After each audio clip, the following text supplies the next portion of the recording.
Hi, I'm Lydia Cole and this is peat.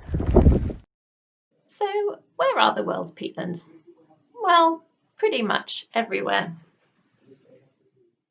as this map will show you. But what is peat exactly? Over the next few minutes, I'm going to briefly answer a few questions about peat. First of all, what is a peatland? Secondly, where do we find them? Thirdly, why am I talking about peat? Why do we care? First of all, what is peat? Well, peatlands are formed wherever you have a waterlogged environment. That water prevents oxygen from getting to the soil. Then you need vegetation. So in the tropics, peatlands are often made from, or you often find trees and ferns growing on peatlands.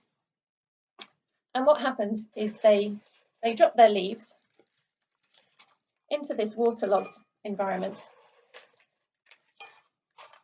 and oxygen isn't able to get to them.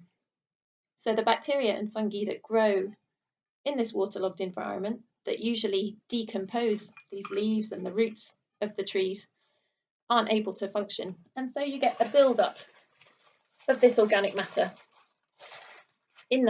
under that water, and that creates peat. So in the tropics, as I said, peat is mostly composed of leaves from trees and their roots. Palms are also found in many peatlands, growing on many peatlands in the tropics. And it looks a little bit like this peatland that I visited in the Peruvian Amazon. You can see the palms in this photo.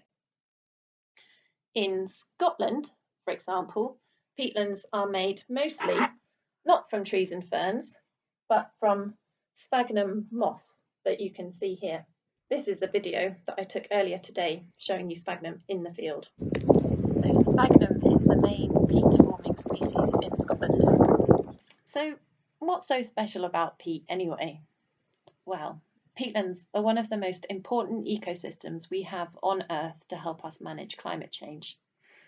And they do that through absorbing carbon dioxide from the atmosphere through the plants that grow on them. So maybe our sphagnum in Scotland or our trees and palms in the tropics. And they convert that atmospheric carbon dioxide into peat, creating a vast store of carbon below ground. And as long as we protect the peatlands, they will keep that carbon dioxide there in this carpet.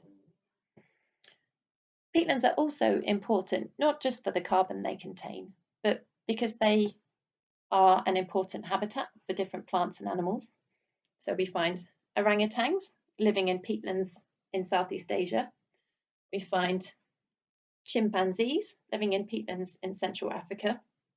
And we find all sorts of plants and animals across the world in peat bogs. People get quite a lot from peatlands as well. Water, for example. We can get fibres from peatlands and make beautiful mats like this one, which I got from the Amazon. And we can harvest different fruits from peatlands.